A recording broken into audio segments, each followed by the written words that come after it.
que son polímeros muy complejos de alto peso molecular, constituidos hasta por 21 diferentes alfa-L aminoácidos. En muchos textos vienen 20 aminoácidos, pero realmente son 21. Ahorita vamos a ver, en el FENEMA maneja la selenocisteína.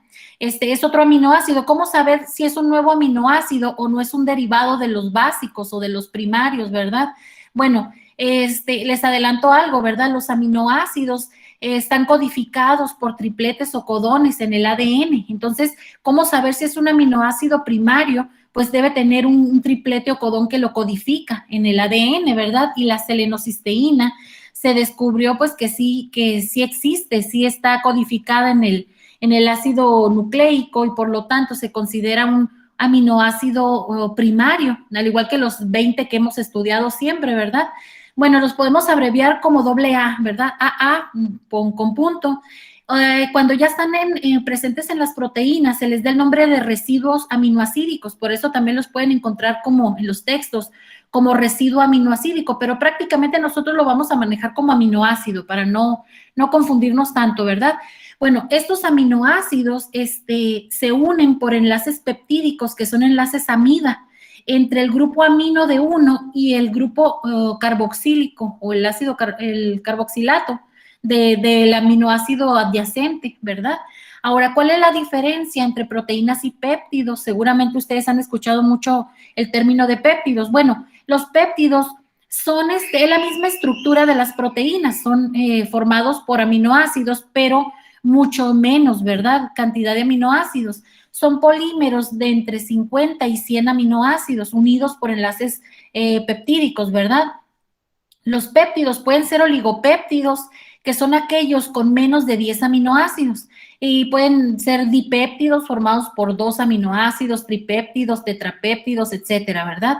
O polipéptidos por hasta 50 o 100 aminoácidos, pero en pocas palabras, menos de 100 aminoácidos se les da el término de péptidos, y estos son muy importantes, ¿verdad? Porque tienen algunos de ellos, tienen bioactividad. Seguramente han escuchado de los péptidos bioactivos. Algunos, por ejemplo, se encuentran en los alimentos encriptados en las proteínas, y cuando las proteínas se hidrolizan en la digestión, muchos de esos quedan inalterados y tienen funciones, por ejemplo, disminuyen la presión arterial, o contribuyen a regular el apetito. Entonces tienen cierta bioactividad y por lo tanto muchos de estos péptidos se han estudiado ya sea para obtenerse de las proteínas por hidrólisis o para agregarse a alimentos, para mejorar sus propiedades funcionales. Bueno, más que sus propiedades funcionales de los componentes, para hacer alimentos funcionales que tengan un beneficio más allá de la nutrición básica. Entonces, así como la fibra, ¿verdad? Que que mejora las funciones del sistema digestivo, o algunas antocianinas o fitoquímicos que se pueden adicionar en los alimentos y que se ha visto que tienen efectos benéficos para la salud. Bueno, existen también péptidos que tienen efectos benéficos para la salud. Entonces, esto sería en cuanto a las proteínas y péptidos, ¿verdad? En general, están formados por aminoácidos. Ahora, ¿qué son las proteínas de los alimentos? Bueno, la definición tal cual es la siguiente: son aquellas fácilmente digeribles. Por lo tanto, si dice que son fácilmente digeribles, tendremos que tener enzimas proteasas para digerirlas, ¿verdad? No tóxicas, nutricionalmente adecuadas, es decir, con un balance de aminoácidos esenciales y no esenciales, pues adecuado, funcionalmente útiles en los productos alimenticios, es decir, tener buena capacidad de emulsificante, espumante, para aumentar viscosidad y todas las propiedades funcionales que vamos a revisar. Tendrán que tenerlas, ¿verdad? Entre más tengan, mejor, pero no quiere decir que todas las proteínas tengan las mismas propiedades funcionales. Y también deben ser abundantes en los alimentos y compatibles con una agricultura sostenible. ¿Por qué se hace hincapié en esta definición de proteínas de los alimentos? Porque en los últimos años, o bueno, siempre ha existido investigación sobre nuevas fuentes de proteína. Finalmente, la proteína de origen animal y un poquito menos la de origen vegetal son caras de obtener. La crianza de los animales es caro, el impacto al medio ambiente también es elevado. Entonces se buscan fuentes o alternativas, ¿verdad?, más baratas y con un impacto menos drástico en el ambiente, en la ecología, ¿verdad? En el ambiente. Y tener buenas fuentes de proteínas, pero tendrán que tener todas estas características, que las podamos digerir, que no sean tóxicas, que sean nutricionalmente adecuadas, que sirvan, ¿verdad? Que si yo las quiero adicionar como emulsificantes en un alimento, bueno, que sirvan para eso. Entonces son muchos requisitos los que debe tener una proteína alimenticia, ¿verdad? Las principales fuentes de proteínas alimenticias o las tradicionales, pues ya las conocemos, ¿verdad? La leche con sus proteínas, las caseínas, las proteínas del suero, que tienen sus propias propiedades funcionales muy importantes en la producción de productos lácteos, ¿verdad? Y en cuanto al valor nutricional, la carne, todos los tipos de carne apta para consumo humano, ¿verdad? Y las de caza, de animales que sean aptos para consumo humano. Entre estas están las carnes rojas, el pescado, las aves, etcétera. El huevo, las proteínas del huevo las vamos a ver que son, desde el punto de vista nutricional, son el estándar o la referencia. Toda proteína, cuando se va a evaluar su valor nutricional, se compara con las del huevo, que son las que tienen el máximo. Vamos a ver que hay varios factores que se consideran para ver o para valorar las propiedades nutricionales de las proteínas. Entre ellas está su biodisponibilidad, que se puedan digerir, que no existan factores antinutricionales, que por ejemplo, como en el caso de las proteínas de origen vegetal, aparte de venir la proteína, suelen venir acompañadas con factores antinutricionales, que también son muchos de ellos de origen proteico y se desnaturalizan fácilmente con calor, pero de no hacerlo, pues inactivan a las proteasas, a las enzimas que las van a hidrolizar y ya no se absorben o ya no se digieren, por lo tanto el valor nutricional disminuye. Entonces, el balance de aminoácidos esenciales y no esenciales, son muchas cosas las que se tienen que considerar para darle el valor nutricional a una proteína. Nosotros pensamos que las proteínas, independientemente del tipo que sea o de su fuente, todas son iguales, ¿verdad? Que todas tienen el mismo valor nutricional, todas tienen las mismas propiedades funcionales, pero no. Aunque todas son proteínas, pueden variar bastante en cuanto al valor nutricional, a las propiedades funcionales. Otra fuente natural de proteínas son los cereales. Dentro de estas están las proteínas del gluten, ¿verdad? O las que forman el gluten, que son las únicas que tienen esa propiedad natural de formar masas viscoelásticas. No las tienen todas las proteínas de los cereales. O sea, hay muchos cereales que no tienen sus proteínas no tienen esta propiedad funcional de formar masas viscoelásticas. También están las de las leguminosas y las oleaginosas. Entonces, en general tenemos proteínas tanto de origen vegetal como de origen animal, aunque vamos a ver más adelante que en general las de origen animal son mejores, tanto desde el punto de vista de tecnología de alimentos como desde el punto de vista nutricional. Bueno, esta tarea no, ¿verdad? Es en cuanto a lo que decíamos, que el creciente volumen de la población mundial ha obligado a desarrollar fuentes no tradicionales de proteínas para la alimentación humana. Y bueno, estos artículos, si les interesa, no es tarea, ¿verdad?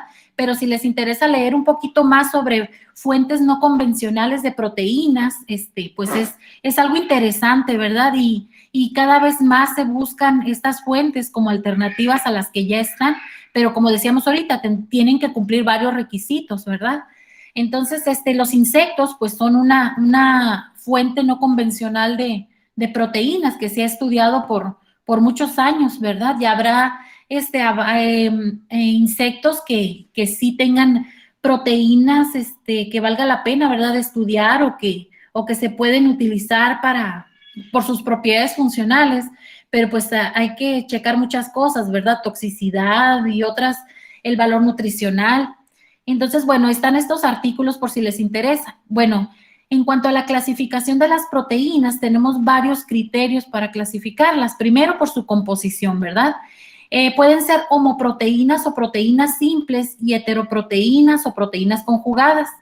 En el caso de las homoproteínas, pues son aquellas que están formadas únicamente por aminoácidos. Ejemplos, la insulina, la albúmina, el suero sanguíneo. Y las heteroproteínas están formadas por aminoácidos, pero también tienen partes que no son de origen proteico o de naturaleza proteica. A esas partes se les conoce como grupos prostéticos. Ejemplos de proteínas conjugadas son varias, ¿verdad? Seguramente las han escuchado. Están las glucoproteínas, la palabra lo dice, ¿verdad? Glucoproteínas son proteínas conjugadas con carbohidratos. Esos carbohidratos pueden ser monosacáridos, oligosacáridos, aminoazúcares. La unión entre la proteína y el grupo prostético es covalente. Ejemplos de estas son la capa caseína, ovoalbúmina en el huevo, fracciones de la soya. Existen también fosfoproteínas. El grupo prostético son grupos fosfato, el enlace es covalente. Ejemplos, las alfa y beta caseínas, las quinasas, fosforilasas, que son enzimas. Tenemos las nucleoproteínas, que forman parte de los ácidos nucleicos, ¿verdad? En los ribosomas y en los cromosomas, y el enlace es no covalente. Estos complejos pues se pueden disociar bajo ciertas condiciones. Las lipoproteínas también están asociadas con lípidos, que pueden ser fosfolípidos, triglicéridos, colesterol.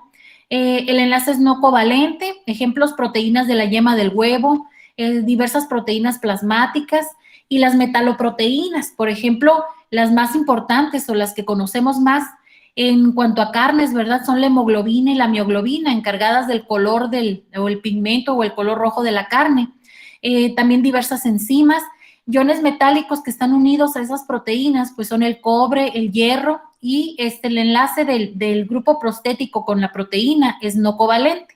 Esto es en cuanto a composición de las proteínas. Pueden ser proteínas simples o conjugadas.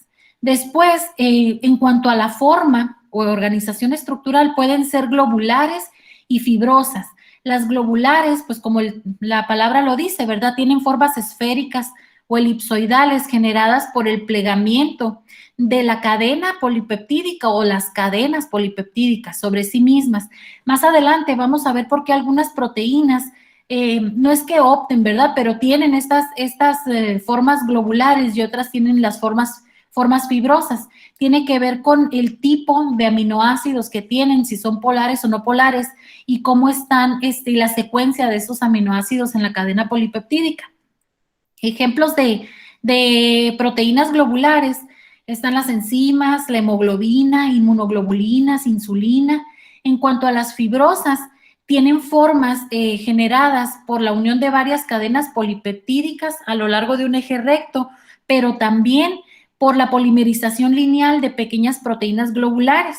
En el caso de estas que están formadas por la unión de varias cadenas polipeptídicas, ejemplo de estas pues es el colágeno, que es una proteína que se encuentra, en los animales, ¿verdad? Pero en alimentos está en la carne y es responsable de la dureza de fondo, que se le llama, porque hay varios factores que influyen en la dureza de la carne, pero una es la cantidad de colágeno y el tipo de colágeno que pueden tener. En general, si se fijan aquí, podemos ver 3 cadenas polipeptídicas que están unidas y entre ellas están formando puentes de hidrógeno intercatenarios, es decir, entre las cadenas están los puentes de hidrógeno. Cuando los animales envejecen, la carne se hace más dura, no porque haya más colágeno, sino porque se forman más uniones por puentes de hidrógeno entre las cadenas, y estas proteínas son muy difíciles de hidrolizar.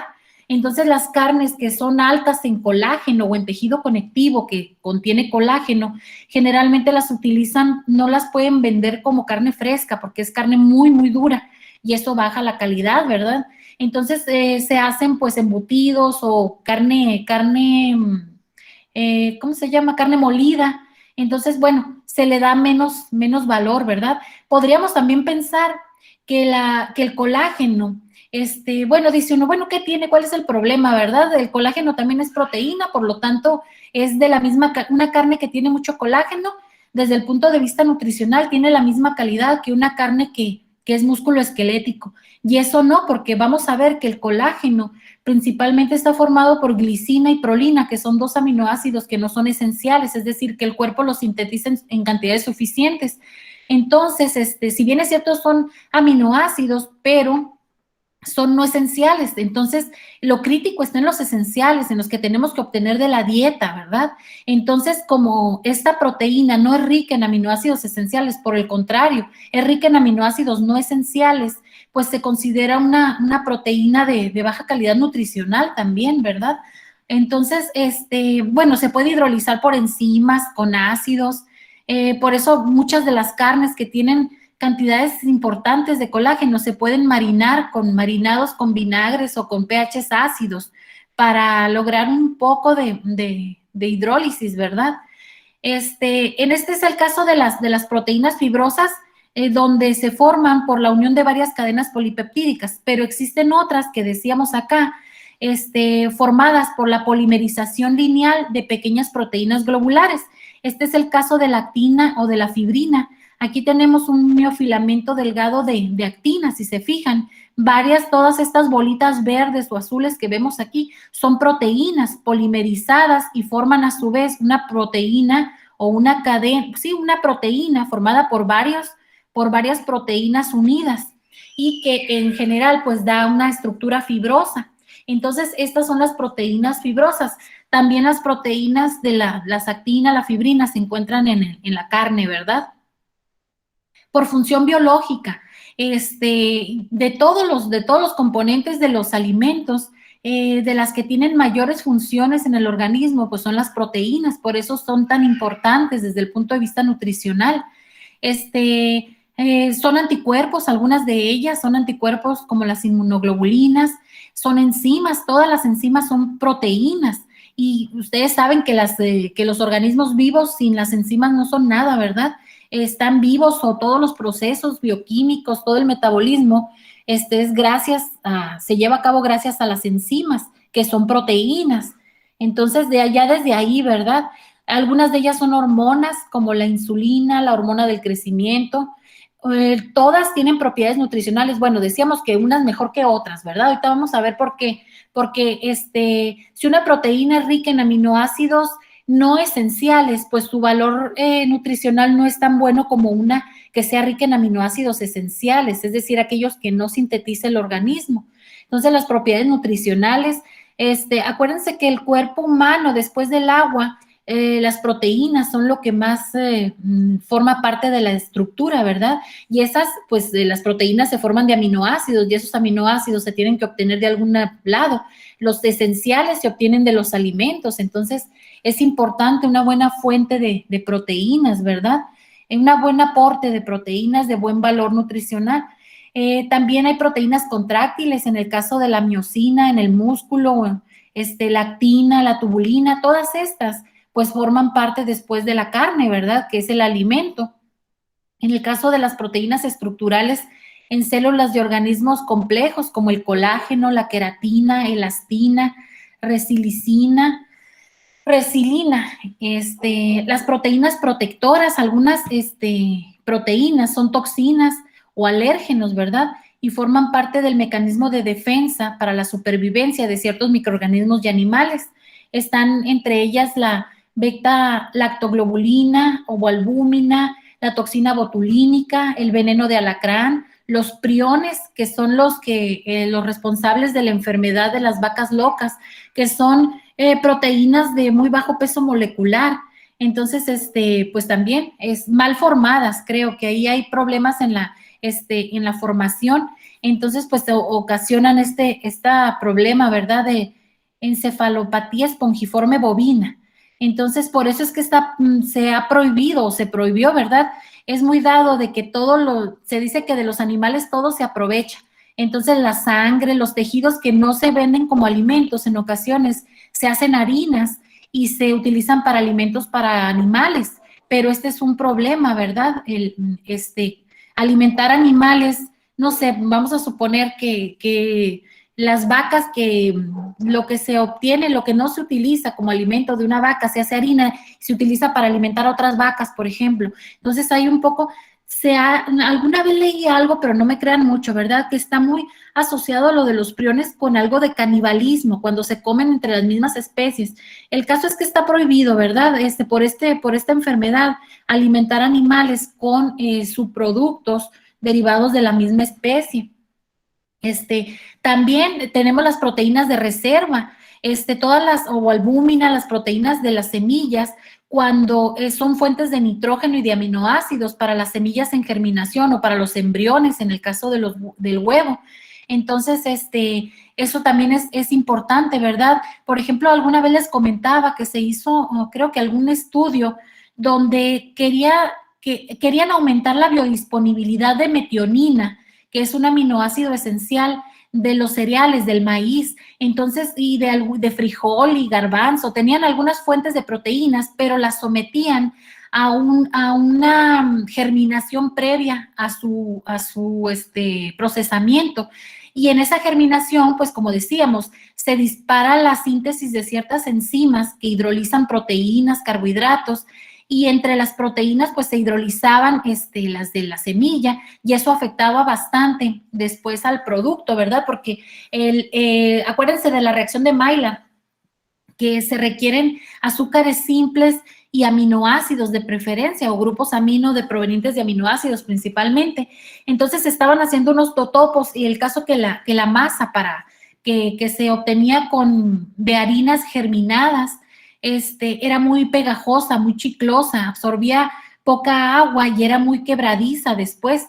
Y cuando se metía al aceite, cuando se freía, quedaban colores muy oscuros, entonces daba muchos productos de calidad. Ese simple paso de germinar las semillas antes de formar las harinas y las masas, llevaba muchos problemas, lejos de hacer más biodisponibles las proteínas por la hidrólisis enzimática, pues también daba muchos problemas. A lo mejor se liberaban los aminoácidos, pero se consumían durante las reacciones de Maillard, entonces quedaban pues casi en lo mismo, ¿verdad? Tal vez. Entonces, bueno, en el caso de las proteínas, pues son de reserva en semillas y en embriones, ¿verdad? De pollo. Las proteínas transportadoras como ceroalbúmina, transferrina, homoglobulina. Entonces, si se fijan, son muchas las funciones biológicas, a diferencia del glucógeno, que nada más es de reserva energética, ¿verdad? También los lípidos, vamos a ver que muchos de ellos tienen funciones biológicas importantes.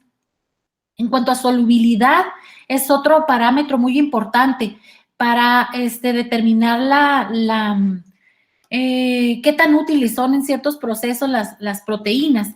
La solubilidad, por solubilidad, pueden ser de 4 tipos. Pueden ser albúminas, globulinas, glutelinas y prolaminas. Las albúminas son solubles en agua a pH de 6,6. Ejemplos, aquí tenemos algunos, ¿verdad? Albúminas del suero sanguíneo, alfa-lactalbúmina de la leche, etcétera, ¿verdad? La clara de huevo, la ovoalbúmina de la clara de huevo. Estas entonces son solubles en agua a pH 6,6.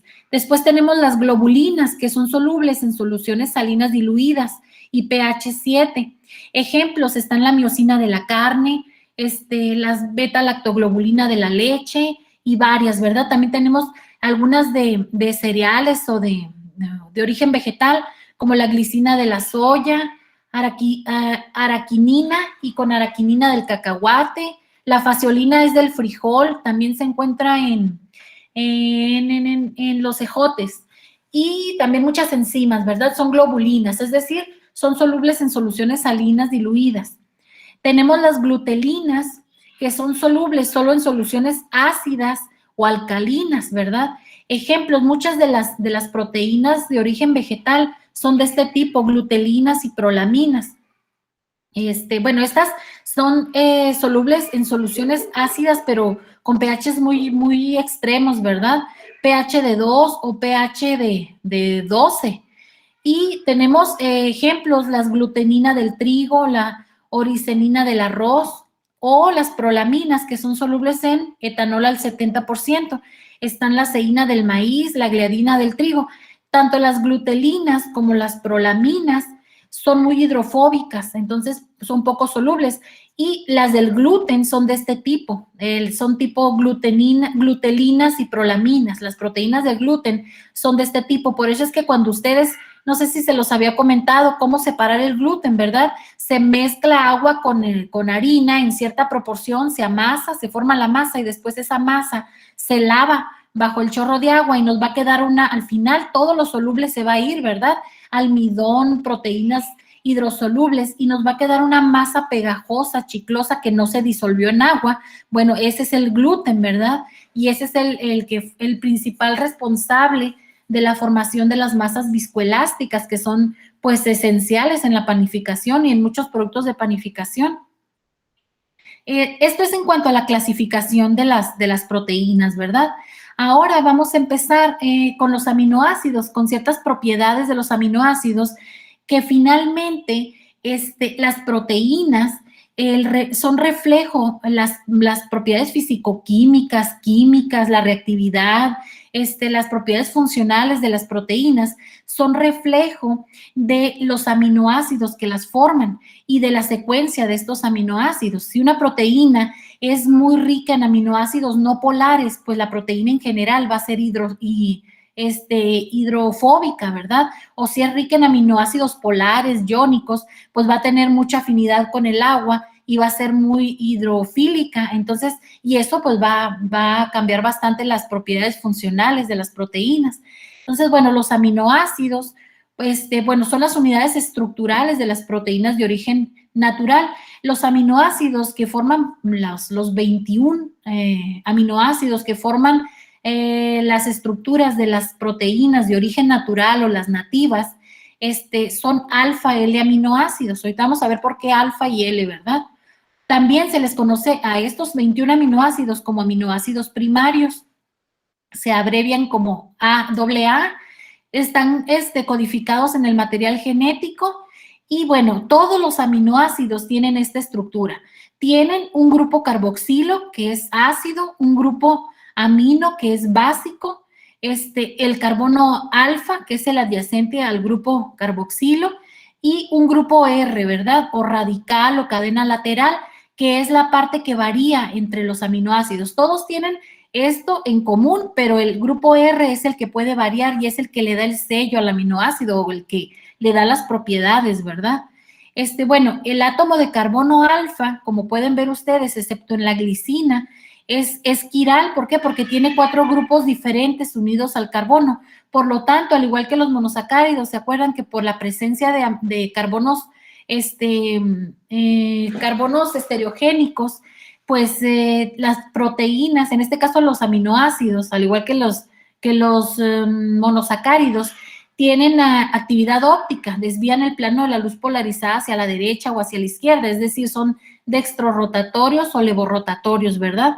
Pero los que se encuentran formando parte de las proteínas naturales, de los aminoácidos que forman las proteínas nativas, son L-aminoácidos y también son dextrorrotatorios, la mayoría de ellos.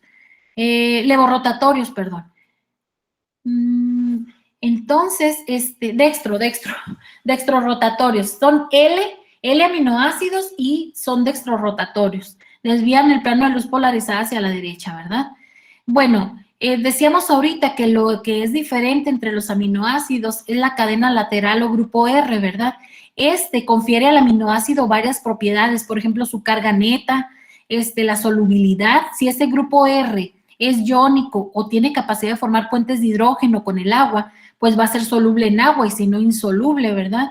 La reactividad química también, la capacidad de formar puentes de hidrógeno y también la hidrofobicidad, que es uno de los principales factores que afectan a las propiedades físico-químicas, como la estructura, la solubilidad, la fijación de grasa, etcétera, de las proteínas y de los péptidos. Vamos a ver ahorita cómo la presencia de aminoácidos hidrofóbicos influye en las estructuras terciarias que toman las proteínas.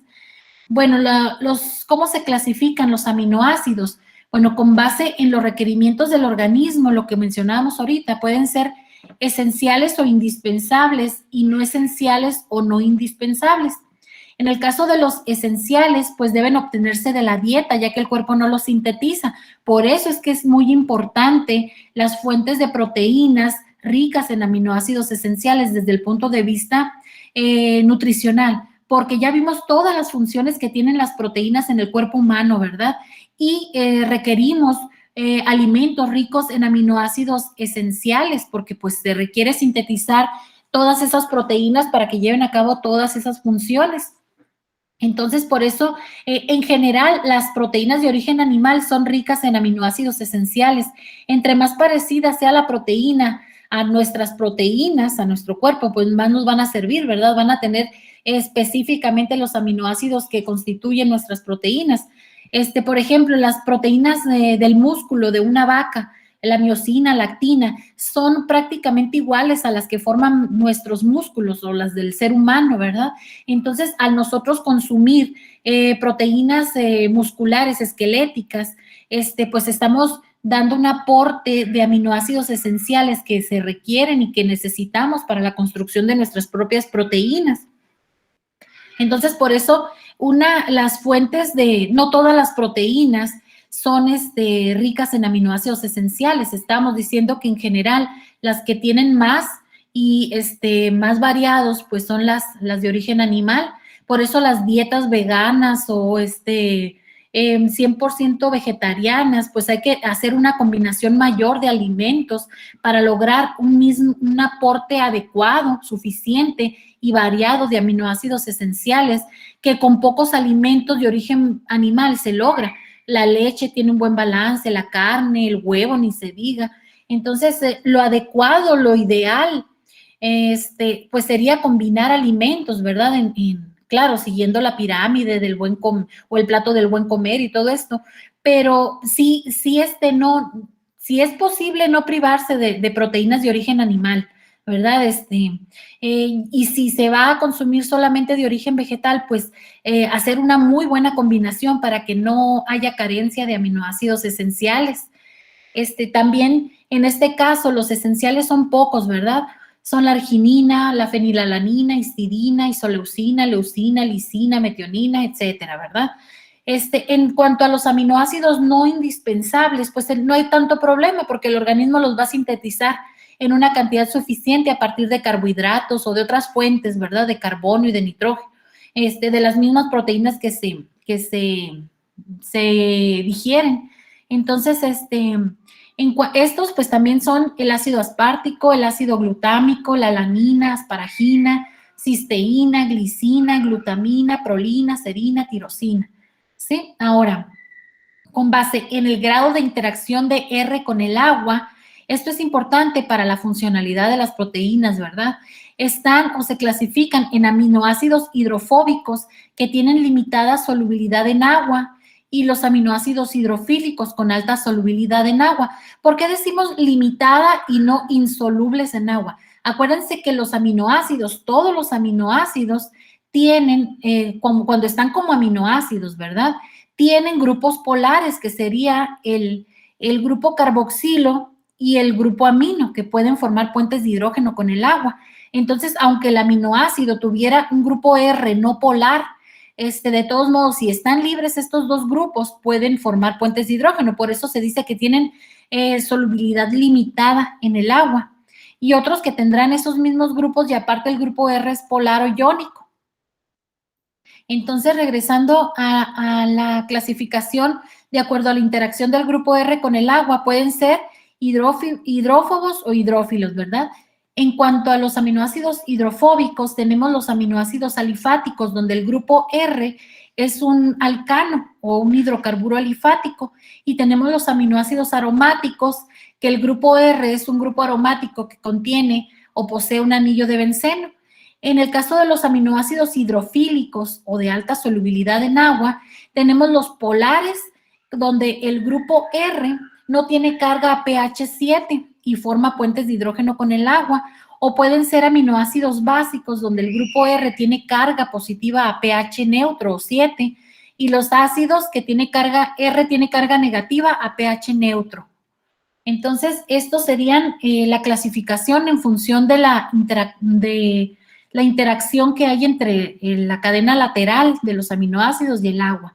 Aquí tenemos los aminoácidos, ¿verdad? Aquí están los aminoácidos alifáticos. Podemos ver lo único que varía es la cadena lateral o grupo R, ¿verdad?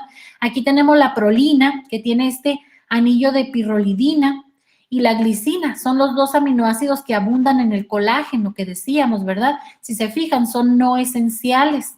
Y aquí tenemos la metionina, que se encuentra en en cereales como el maíz, por ejemplo.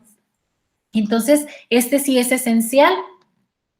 Los aminoácidos aromáticos, la fenilalanina, la tirosina, el triptófano.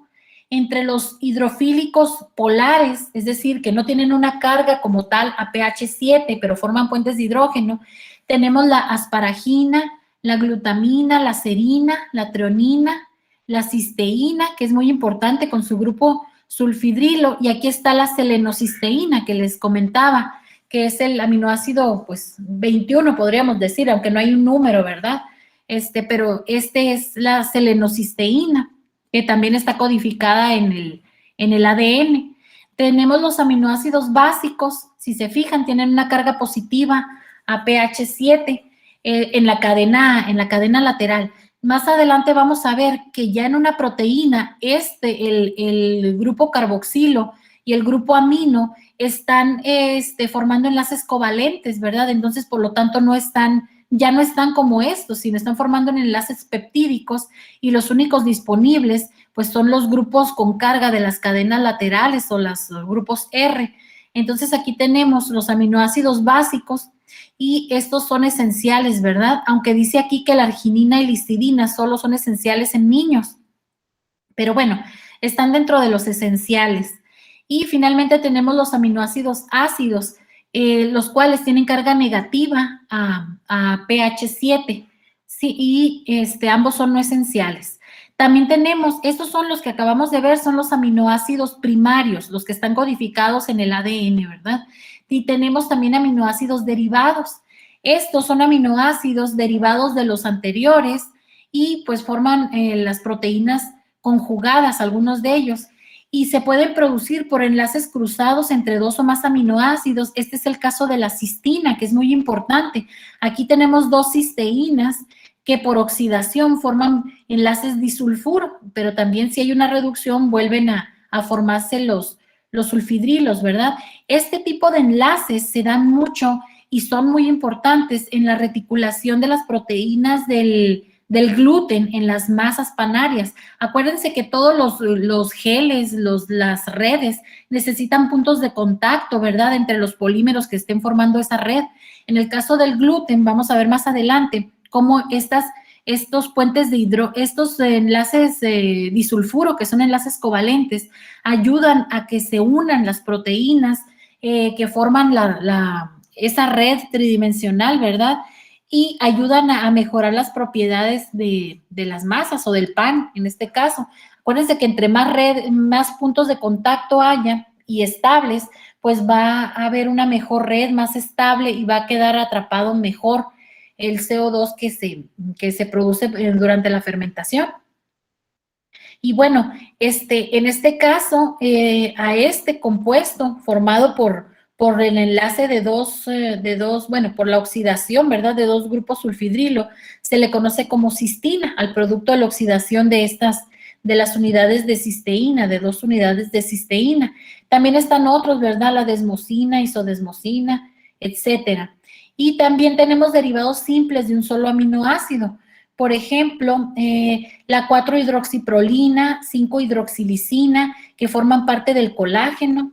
Tenemos la fosfoserina o fosfotreonina en las caseínas, por ejemplo, la N-metilicina en la miosina, y así, ¿verdad? Algunos ejemplos de aminoácidos derivados de los simples. Y bueno, vamos a ver una propiedad muy importante de los aminoácidos, son sus propiedades ácido-base, ¿verdad? Si ustedes recuerdan, seguramente que recuerdan la definición de ácido y base de Bronsted-Lowry y de Lewis. En el caso de Bronsted-Lowry, bueno, ¿se acuerdan que un ácido se definía como cualquier sustancia que dona o proporciona iones hidrógeno o protones cuando está disuelta en agua? Y por el contrario, una base pues proporciona iones hidróxido cuando se disuelve en agua. Y bueno, aquí nada más puse esta nota, ¿verdad?, que con frecuencia el nombre protón es sinónimo del ion hidrógeno, porque cuando dona su electrón de valencia o pierde su electrón de valencia, nada más queda el protón en el núcleo. Entonces, por eso también lo podemos encontrar como protón, ¿verdad? Ahora, los aminoácidos son anfolitos. Si recuerdan, bueno, todos los aminoácidos tienen un grupo carboxilo o carboxílico que se comporta como ácido y un grupo amino que se comporta como base, dependiendo del pH del medio, ¿verdad? Y por eso se les conoce como anfolitos. Y bueno, a pH cercanos a la neutralidad, tanto el grupo alfa-amino como el alfa-carboxilo están ionizados en esta forma. Y a esta molécula, cuando tanto el grupo carboxilo como el grupo amino están ionizados, se le conoce como suiterión o ion dipolar o doble ion, ¿verdad? Y bueno, el pH al que el ion dipolar es eléctricamente neutro se le denomina punto isoeléctrico, ¿verdad? Punto isoeléctrico también en las proteínas. El punto isoeléctrico es el pH al cual la proteína es eléctricamente neutra. No quiere decir que no tenga cargas, sino que tiene el mismo número de cargas positivas y negativas, por lo que en conjunto o la carga neta es de 0. Entonces, si se fijan, pues a cualquier pH van a tener carga las proteínas y los aminoácidos, ¿verdad? Bueno, en solución acuosa ácida, el suiterión, que forma el aminoácido, es una base que acepta un protón para formar un catión. Sí, aquí tenemos. Y bueno, el carboxilato, y es el que actúa como sitio básico, no el grupo amino, ¿verdad? Y acepta el protón. En el caso en soluciones acuosas básicas, el suiterión es un ácido y pierde un protón y da lugar a un anión. Y el catión amonio, no el grupo carboxilo, es el que funciona como sitio ácido, ¿verdad? O sitio acídico.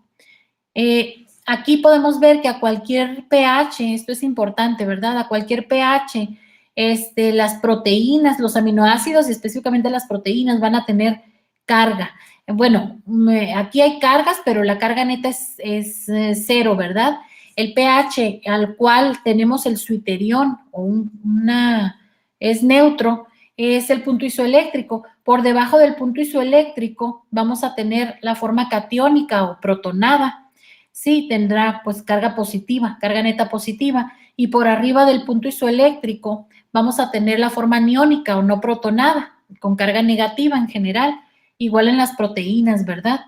Bueno, esto es en cuanto al grupo carboxílico, al grupo carboxilo y al grupo amino del aminoácido. Pero recuerden que muchos de los aminoácidos en su cadena lateral también tienen grupos ionizables. Por ejemplo, el ácido aspartico, que puede tener una carga neta negativa, bueno, una carga negativa. El ácido glutámico, la lisina, la arginina, la histidina, que son los aminoácidos básicos con carga positiva. Y los aminoácidos acídicos con carga negativa. O por ejemplo, la cisteína y la tirosina, que también pueden tener cargas.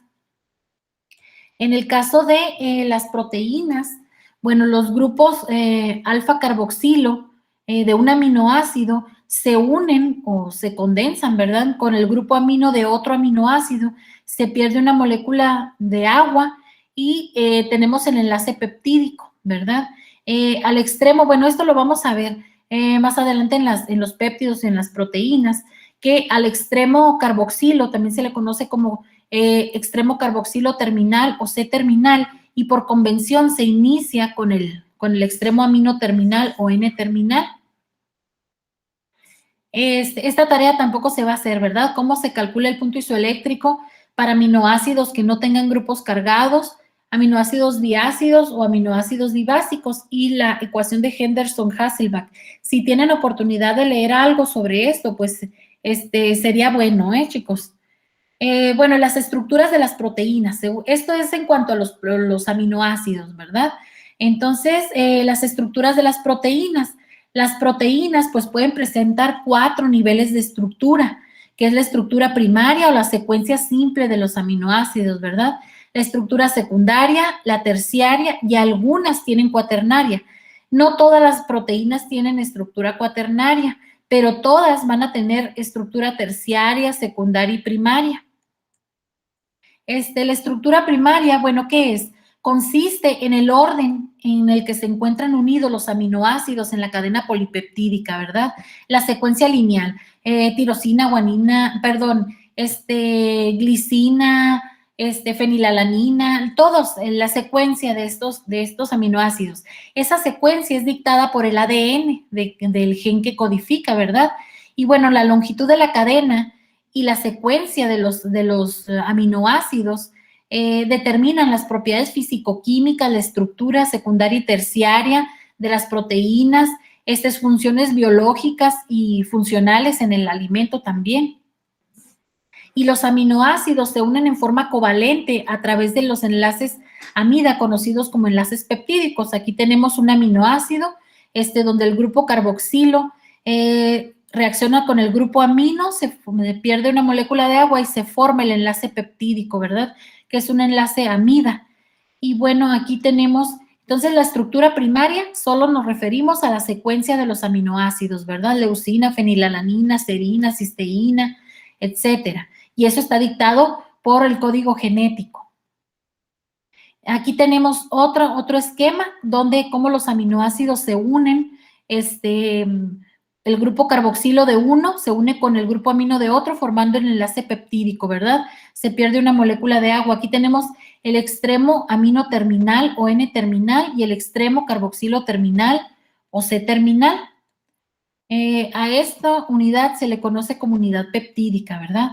Ahora, en el caso del enlace peptídico, podemos ver que en realidad tiene un carácter de doble enlace, un carácter parcial de doble enlace, ya que los electrones se estabilizan por resonancia, si se fijan.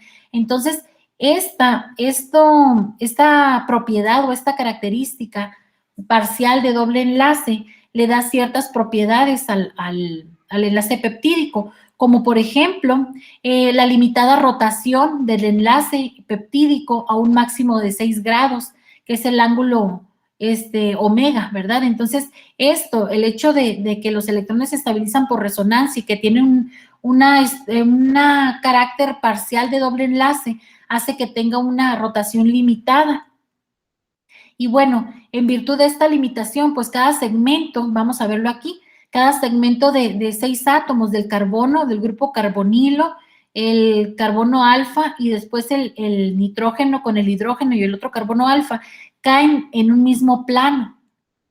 Y bueno, el esqueleto polipeptídico pues puede considerarse como una serie de planos, de este tipo de planos que vamos a ver acá. Aquí tenemos un aminoácido, cada plano está unido, bueno, ese es un aminoácido, ¿verdad? Están unidos por carbonos alfa. Y esto, aunque esta sería una estructura primaria, ¿verdad? La secuencia de aminoácidos, pero pueden ver la rigidez de una cadena polipeptídica por este hecho, ¿verdad? De que el enlace peptídico tiene un carácter parcial de doble enlace. Aquí podemos ver cómo quedan los planos ya en una estructura secundaria, ¿verdad? Y cómo se estabilizan por puentes de hidrógeno. Y bueno, la deslocalización de los electrones imparte carga parcial negativa al átomo de oxígeno del grupo carbonilo y carga parcial positiva al de hidrógeno, ¿verdad? Y esto hace que haya formación de puentes de hidrógeno. Acuérdense acá, tenemos una carga parcial negativa y una carga parcial positiva, y esto hace que ya unidos, dando ya en la estructura secundaria, formen puentes de hidrógeno, se atraigan a través de puentes de hidrógeno. Esto es en cuanto a la estructura primaria, ¿verdad? Después, en cuanto a la estructura secundaria, bueno, es la disposición espacial periódica o regular de los residuos de los aminoácidos en ciertos segmentos de la cadena polipeptídica. Es decir, cuando se repiten estos ángulos, estos que están aquí, y son los que en ciertas regiones toman el mismo valor y hace que ciertos segmentos de aminoácidos tomen formas regulares en el espacio, ¿sí? Entonces, las estructuras periódicas se producen al asumir los residuos de aminoácidos consecutivos de un segmento valores idénticos de los ángulos de torsión, los que decíamos, ¿verdad? El giro de los ángulos está impuesto por las interacciones no covalentes de corto alcance, es decir, estos valores, los valores de estos ángulos van a estar determinados mucho por los grupos R. Si, por ejemplo, hay los grupos R de 2 aminoácidos que están adyacentes, vecinos, tienen cargas negativas, a lo mejor se van a traer, perdón, positivas se van a traer, pero si son negativas va a haber repulsión. Entonces, ese efecto de los grupos R de cada aminoácido hace que estos ángulos de torsión tomen ciertos valores, y cuando esos ángulos en ciertos segmentos toman el mismo valor es cuando se dan las estructuras secundarias de cierto tipo, de regulares, por ejemplo la alfa hélice o la beta plegada. Y si esos ángulos toman valores al azar, o sea, no se repiten, pues van a ser segmentos al azar en la proteína. Entonces tenemos, por ejemplo, que en una proteína las estructuras secundarias pueden ser estructuras aperiódicas o al azar, es decir, no tienen una disposición periódica o regular en el espacio, sino que son al azar porque estos ángulos toman diferentes valores, pero también tenemos estructuras periódicas o regulares que pueden ser helicoidales o en estructuras en lámina, ¿sí? Aquí lo que decíamos, la estructura al azar se dan aquellas regiones de las cadenas polipeptídicas en las que los residuos de aminoácidos sucesivos tienen diferentes ángulos de torsión, es decir, ¿y eso de qué va a depender el ángulo de torsión? Del tipo de aminoácido que esté ahí, ¿verdad? A lo mejor si hay dos negativos, pues va a haber repulsión, si hay uno positivo o uno que puede formar puentes de hidrógeno y otro no, entonces va a depender de los grupos R. En cuanto a las estructuras helicoidales, bueno, estas forman los ángulos de torsión de los residuos aminoácidos consecutivos, asumen valores idénticos, ¿verdad? Y en las proteínas hay tres tipos, las hélices alfa, que son las más estables y abundantes, y hay otras dos, la hélice 3, subíndice 10 y pi, que realmente son inestables o son muy poco estables y no son, son escasas en las proteínas nativas y también en las de alimentos. Incluso hay muchos libros donde manejan nada más en cuanto a las estructuras secundarias, hablan sobre la alfa hélice, la lámina beta y la estructura al azar, ¿verdad? Estas otras no se mencionan. Aquí tenemos otra, la alfa hélice, podemos ver cómo los aminoácidos los ángulos de torsión toman ciertos valores y hace que se repita esa estructura en forma periódica en ciertos segmentos de la cadena polipeptídica.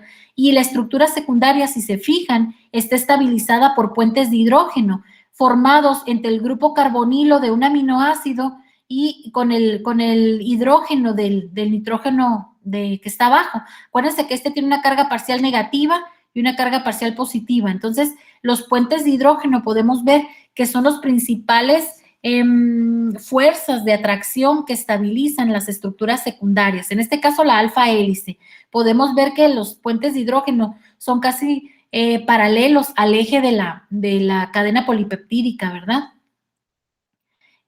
Bueno, ¿cuándo una proteína va a tomar esta estructura de alfa hélice? Los segmentos polipeptídicos con secuencias en las que se repiten los siete aminoácidos de este tipo, polar, no polar, polar, polar, no polar, no polar, polar, generalmente tienen ángulos de torsión iguales y toman esta estructura de alfa hélice. Entonces, si se fijan, la estructura secundaria está dictada hasta cierto punto por el tipo de aminoácido y la secuencia de esos aminoácidos, ¿verdad? Entonces, y esto, claro, tiene ciertas propiedades, estos segmentos de alfa hélice o las beta plegada. En este caso, ahora, en el caso en los segmentos de la cadena polipeptídica que contienen restos de prolina, lo que decíamos ahorita en el colágeno, no pueden formar alfa hélice, pero forman otro tipo de hélices, ¿verdad? Las proteínas ricas en prolina tienden a asumir una estructura aperiódica o al azar, en el caso de las caseínas o las caseínas alfa, y la poliprolina es capaz de formar dos tipos de estructuras helicoidales llamadas poliprolina 1 y poliprolina 2 en el caso del colágeno. Y bueno, la estructura secundaria del colágeno, que es una proteína animal que decíamos ahorita que la podemos encontrar en la carne, pues es la de hélice de poliprolina tipo 2. Y bueno, aquí en este caso vamos a ver la estructura del colágeno, ¿verdad? Aquí tenemos la estructura de una de las cadenas de poliprolina, cómo esta se une a otras dos. Dentro de estos hay atracciones por puentes de hidrógeno y podemos ver cómo es la estructura del colágeno, ¿verdad? Que es una de las proteínas que se encuentran en la carne dura y que, bueno, en todos los tipos de carne, pero en la carne dura puede ser abundante o el tipo de colágeno puede ser muy, con muchos puentes de hidrógeno entre las cadenas. Más adelante vamos a ver cómo se fabrica o cómo se obtiene la gelatina y los geles de gelatina, cómo se hidroliza parcialmente el colágeno y se pueden obtener las cadenas o los polipéptidos, la cadena polipeptídica en forma individual, ¿verdad? Después tenemos otra estructura secundaria que es la estructura en lámina o hoja beta. Aquí podemos ver que los grupos carbonilo y los grupos, no es amino, ¿verdad? Es el NH del enlace peptídico, están orientados perpendicularmente a la dirección de la cadena polipeptídica, por lo cual se establecen puentes de hidrógeno entre dos segmentos de la misma cadena, formando estructuras similares a una hoja plegada, ¿verdad? Aquí puede ser que aquí empieza, vamos a suponer que aquí empieza la cadena polipeptídica y a lo mejor aquí tiene se dobla y es así, o sea, no significa que sean dos proteínas, sino que es un segmento dentro de una misma proteína, ¿verdad? Son segmentos de la misma cadena polipeptídica. Ahora, al igual que en el anterior, hay ciertas secuencias de aminoácidos que hacen que ciertos segmentos de la proteína tomen este tipo de estructura secundaria. Cuando tenemos segmentos en el polipéptido que contienen aminoácidos en esta secuencia, no polar, polar, no polar, polar, no polar, los ángulos de torsión toman ciertos valores que hacen que tomen estas estructuras regulares, esta estructura secundaria de lámina, ¿verdad? Beta. Y bueno, la estructura en lámina beta generalmente es más estable que la alfa, que acabamos de revisar, y las proteínas que contienen grandes fracciones con estructuras en lámina beta suelen exhibir temperaturas de desnaturalización muy elevadas. Dentro de las láminas beta tenemos dos tipos, ¿verdad? Pueden ser, según la orientación del nitrógeno, del amino terminal y el carboxilo terminal, los segmentos se pueden formar dos tipos de estructuras de lámina, la lámina beta paralela y la antiparalela. En el caso de los segmentos de lámina beta paralela, bueno, están orientados en igual sentido. Si se fijan, aquí tenemos el extremo N, aquí acuérdense que es el mismo polipéptido, ¿verdad? O la misma cadena polipeptídica. Aquí a lo mejor se pliega así. Vamos a ver más adelante, ahorita en la estructura terciaria, ejemplos de estructuras secundarias dentro ya de la proteína.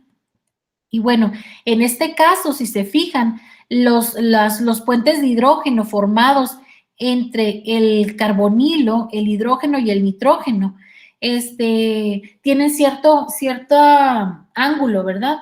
Por lo que son más inestables. Se hallan formando un ángulo, lo que reduce la estabilidad de estos puentes de hidrógeno. En el caso de las láminas beta antiparalela, podemos ver que aquí tenemos un grupo amino o un nitrógeno, ¿verdad? El carbono, el nitrógeno, entonces están aquí alternados. Y aquí los puentes de hidrógeno entre el nitrógeno, hidrógeno y oxígeno son casi, bueno, forman una línea recta, ¿verdad? Por lo que hace que sean la estructura de lámina beta antiparalela tenga puentes de hidrógeno más estables, por lo tanto tienen temperaturas de desnaturalización más elevadas. Después vamos viendo cómo la proteína, hagan de cuenta que tenemos que la proteína es un collar de perlas, ¿verdad? Que lo tenemos extendido primero. Y cómo vamos a ir envolviendo ese collar de perlas, a lo mejor primero lo enroscamos alrededor de un lápiz imaginario, que sería el eje de la proteína, por ejemplo, ¿verdad? Y después cómo eso lo doblamos, o sea, vamos compactando la estructura de la proteína. Por eso hablamos de varios niveles de estructura de las proteínas. Después tenemos la estructura terciaria, que es la disposición en el espacio lograda cuando una cadena polipeptídica lineal con segmentos provistos de diversas estructuras secundarias se pliega sobre sí misma para adquirir una forma tridimensional compacta. Por ejemplo, aquí tenemos una sola cadena polipeptídica, ¿verdad? O sea, esto es una secuencia de aminoácidos, toda esta línea negra. Pero aquí, por ejemplo, es una estructura al azar, hasta aquí es una estructura al azar. Pero aquí, si se fijan, es una estructura de alfa hélice. Aquí podemos ver cómo sería la estructura de alfa hélice. Después sigue otra al azar.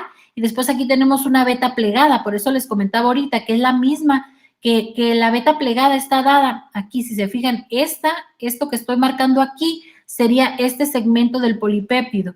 Y el que está acá es este segmento del polipéptido. Entonces, aquí están interactuando, ¿verdad? Después sigue otra al azar y después hay otra forma de alfa hélice. Entonces, esta es la estructura terciaria de la proteína.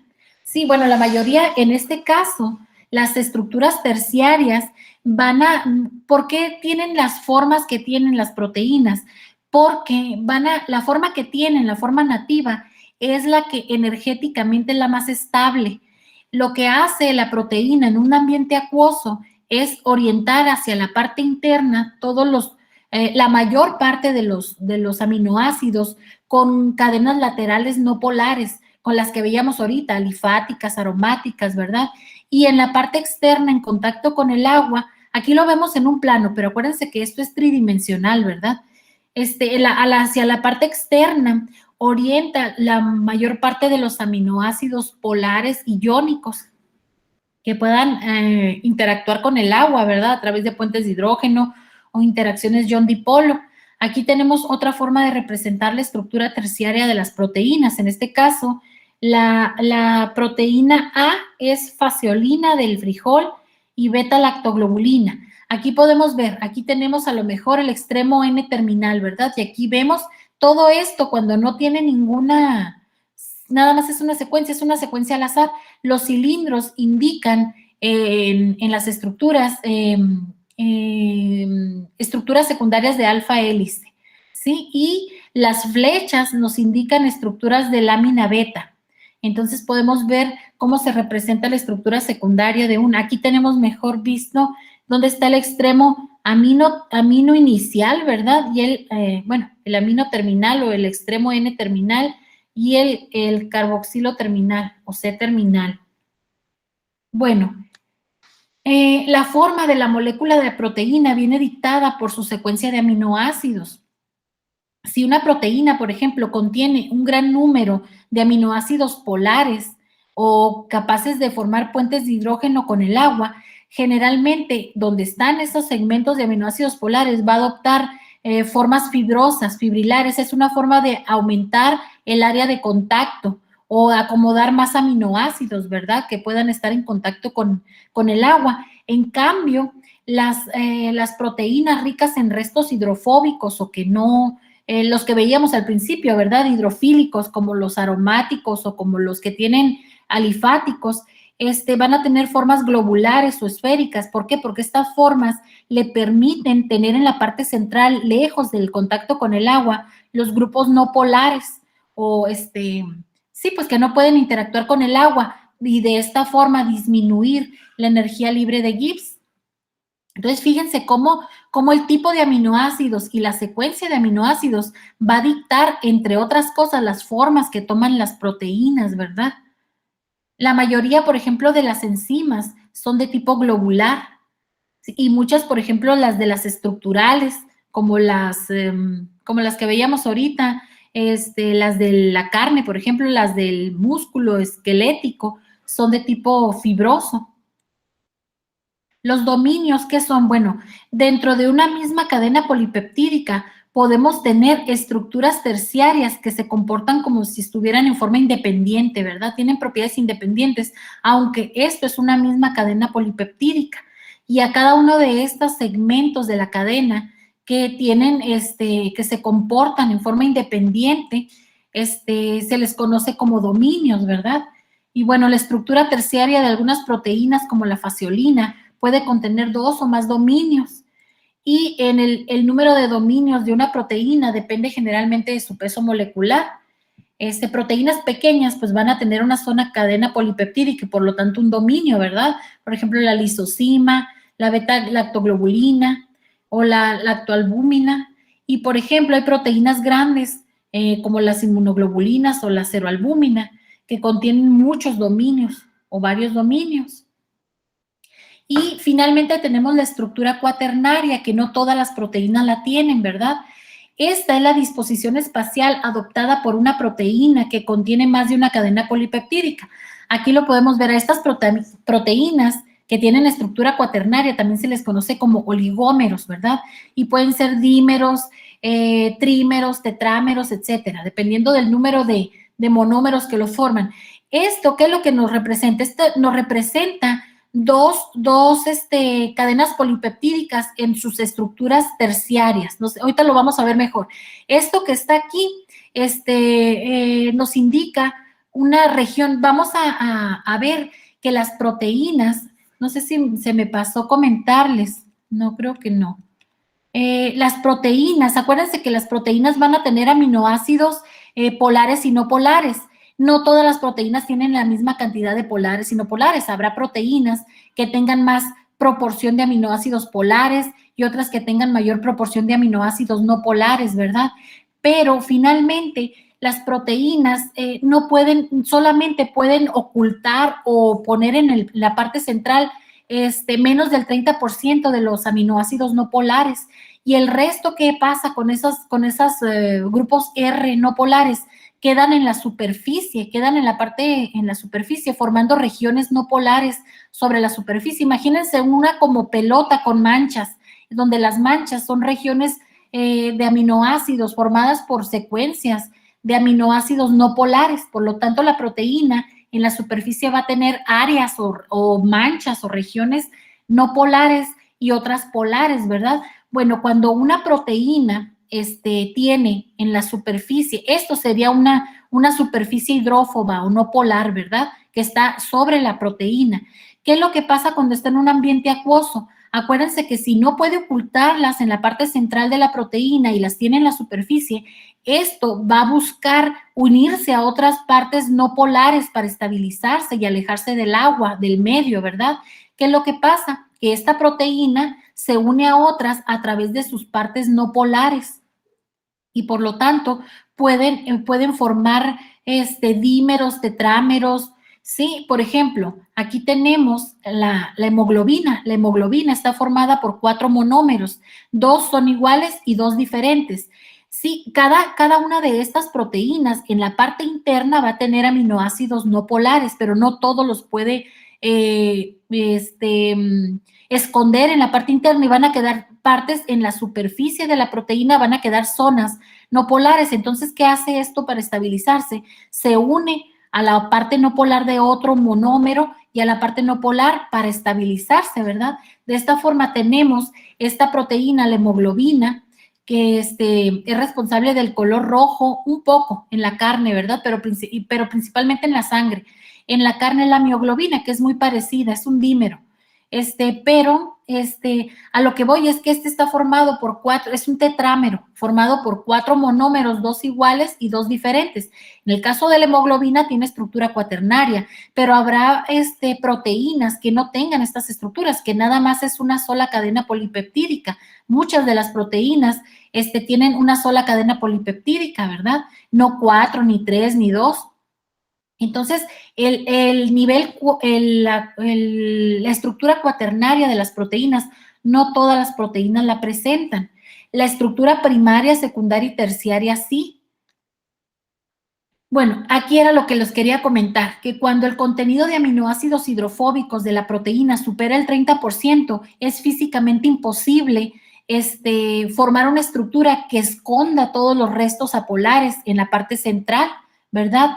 Y la formación de una estructura cuaternaria es impulsada principalmente por esto, es decir, porque quedan zonas en la superficie no polares y en una forma de ocultarlas o de aislarlas, del contacto con el agua, pues se unen a otras no polares de otras proteínas, formando las estructuras cuaternarias. Entonces, la presencia de estas regiones no polares sobre la superficie de las proteínas es lo que impulsa a algunas proteínas a tener estructura cuaternaria.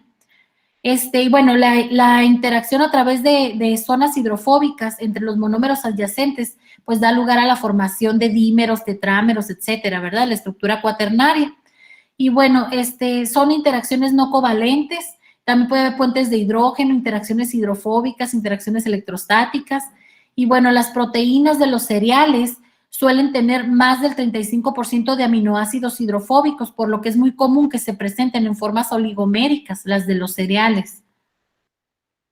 Y bueno, en este caso, la fuerza iónica, el pH, pues les va a afectar, ¿verdad? Y se pueden disociar.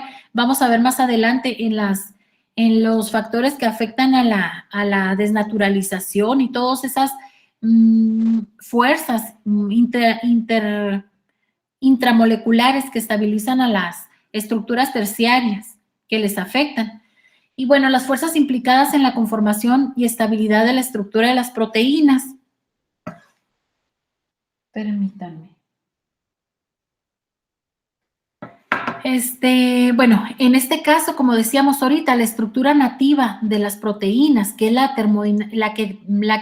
más estable termodinámicamente bajo las condiciones fisiológicas, es decir, de pH, temperatura, etcétera, pues es el resultado neto de diversas interacciones atractivas y repulsivas que surgen dentro de la proteína y con el medio. Entre estas, pues están las interacciones intramoleculares que se originan en fuerzas intrínsecas de la molécula, deformaciones estéricas e interacciones de Van der Waals, y también las interacciones intramoleculares afectadas por el disolvente del entorno, como los puentes de hidrógeno, las interacciones electrostáticas, las interacciones hidrofóbicas.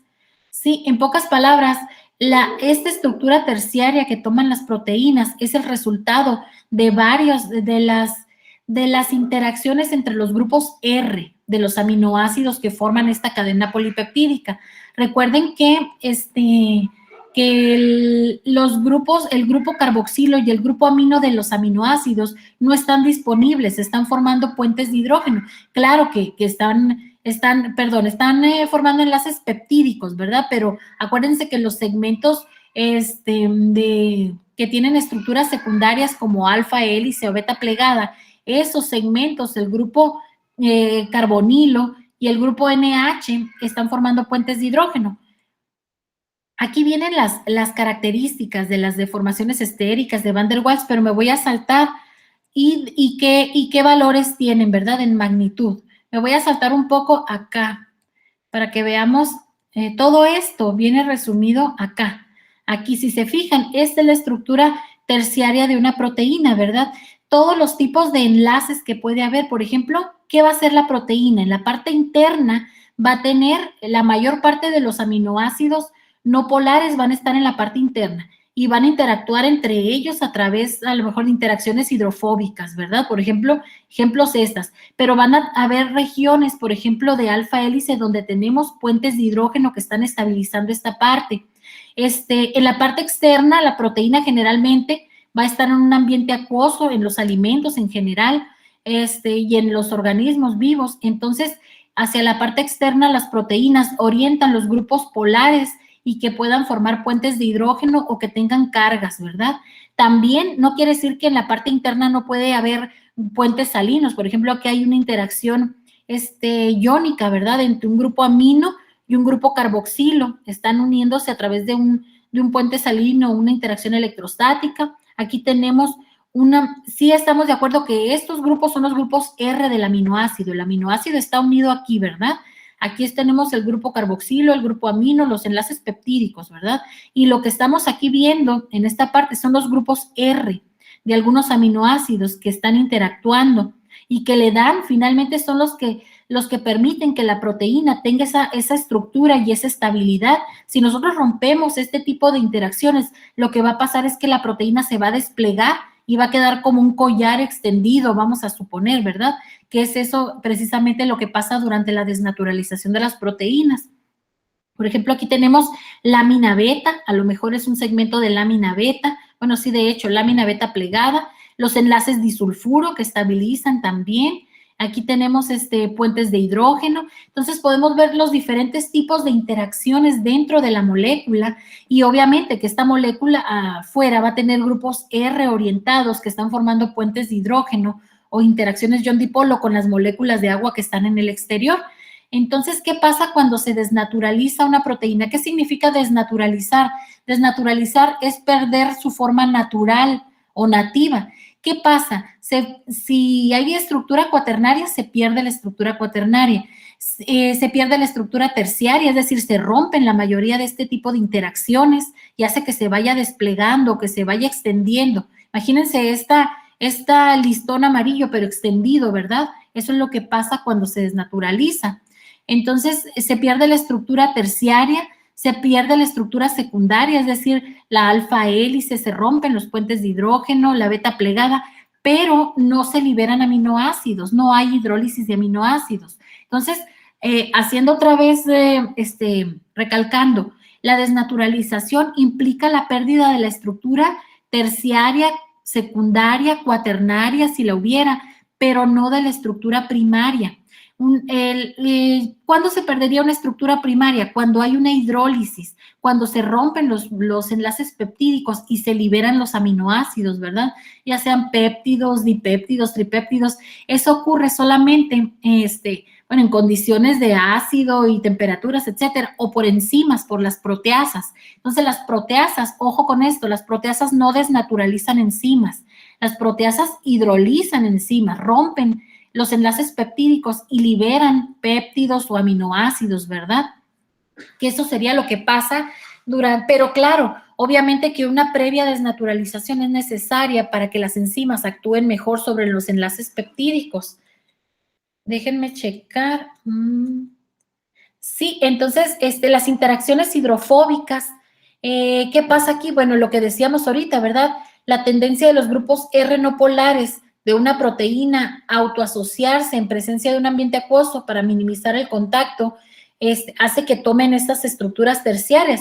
Se fijan, los aminoácidos con grupos R no polares quedan en la parte interna y los que tengan grupos R hidrofílicos quedan en la parte externa, pero no quiere decir que el 100%, acuérdense, de los aminoácidos no polares quedan dentro. No sé si hasta aquí hay alguna duda o comentario.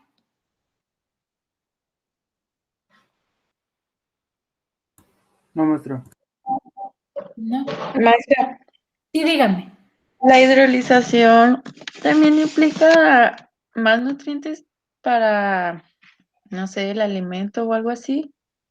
Sí, por ejemplo, una proteína. ¿Qué es lo que cuando nosotros consumimos proteínas, estas se La desnaturalización. ¿Cómo? A eso me refiero. La desnaturalización, perdón. La desnaturalización, ¿cuál es la pregunta? La desnaturalización. ¿Brinda más nutrientes al alimento o...?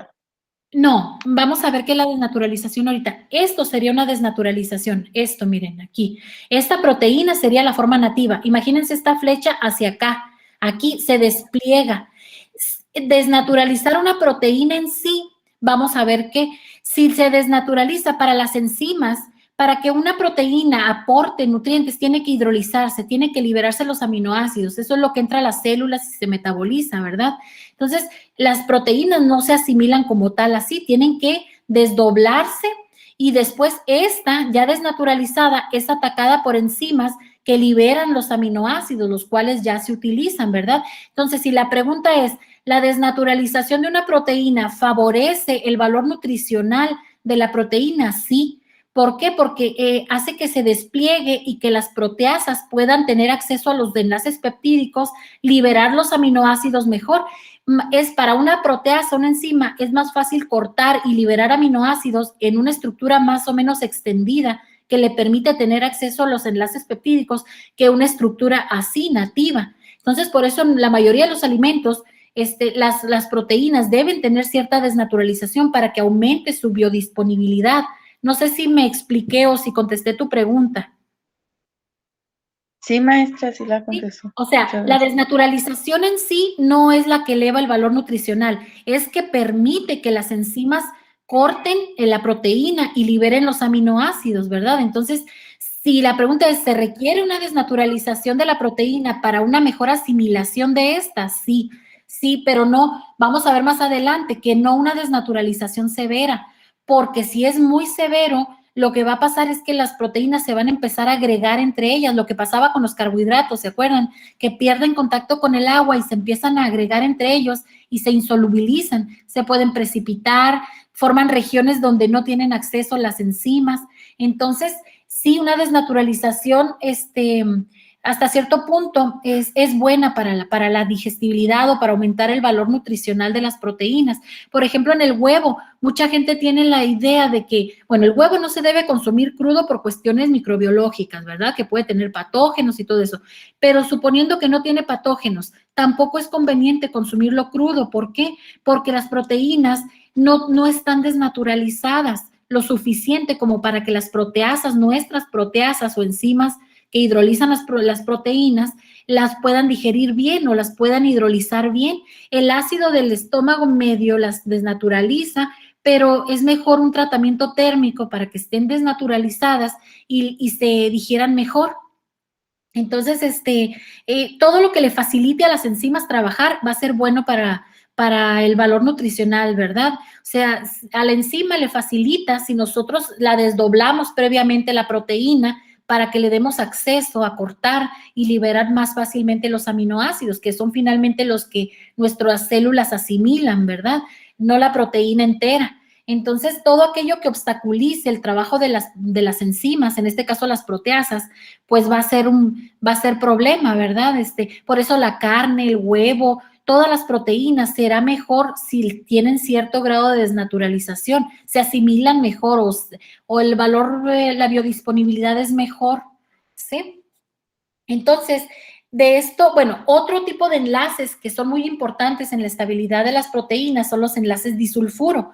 Fíjense aquí, los enlaces disulfuro se pueden formar entre dos cadenas polipeptídicas. Aquí está una cadena, vamos a suponer, y acá está otro segmento, o dentro de una misma proteína, ¿verdad? A lo mejor es un segmento de la misma cadena polipeptídica, como por ejemplo acá que veíamos que aquí hay enlaces disulfuro, aquí este es un segmento y este es otro segmento, y aquí se forman enlaces disulfuro entre un aminoácido de aquí y otro de acá, ¿verdad? Entonces, al oxidarse se forman enlaces disulfuro. Esos enlaces disulfuro también son muy importantes, lo que decíamos ahorita, los vamos a retomar cuando veamos el gluten. Este tipo de enlaces disulfuro son los que permiten puntos de contacto. Hagan de cuenta que esta no es así el caso, ¿verdad? Como tal, pero supongan que esta es una proteína del gluten y esta es otra proteína del gluten. Y estos enlaces disulfuro permiten unir dos segmentos, ¿verdad? Imagínense ahora una red unida a través de enlaces disulfuro. Bueno, es más o menos lo que pasa en el caso de las proteínas de los cereales, en el caso del trigo. Los vamos a retomar más adelante, pero los enlaces disulfuro son muy importantes. O en la clara de huevo. Fíjense, son enlaces covalentes finalmente. Esto ya no es reversible, ¿verdad?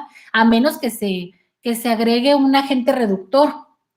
Pero bueno, en el caso de la clara de huevo, por ejemplo, las proteínas de la clara cruda son hidrosolubles, pero ya cuando se cocinan se forman enlaces disulfuro en el gel que forman las proteínas de la clara, que las hace termoirreversibles, es un gel termoirreversible.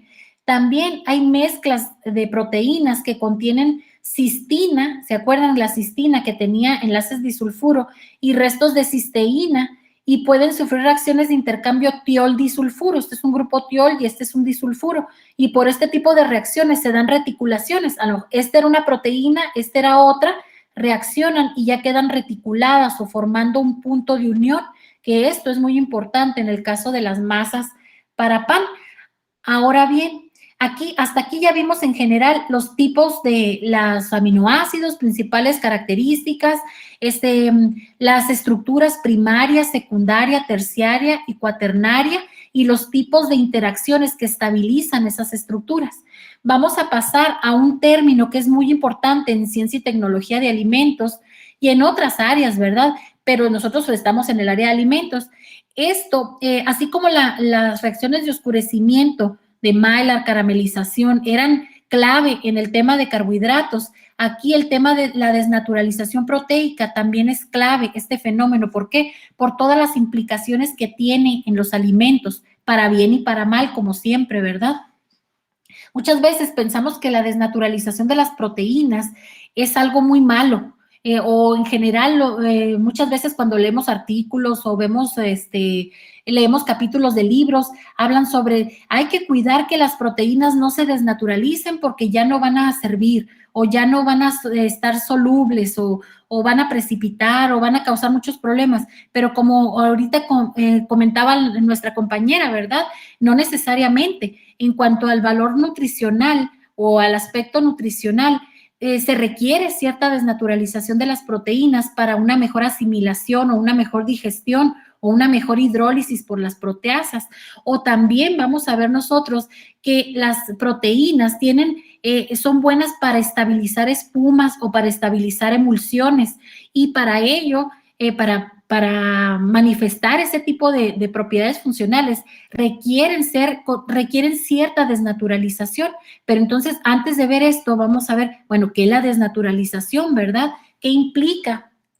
Y era lo que decíamos ahorita. La palabra desnaturalización, tal cual así, significa alejarse de lo natural o de la estructura natural, ¿verdad?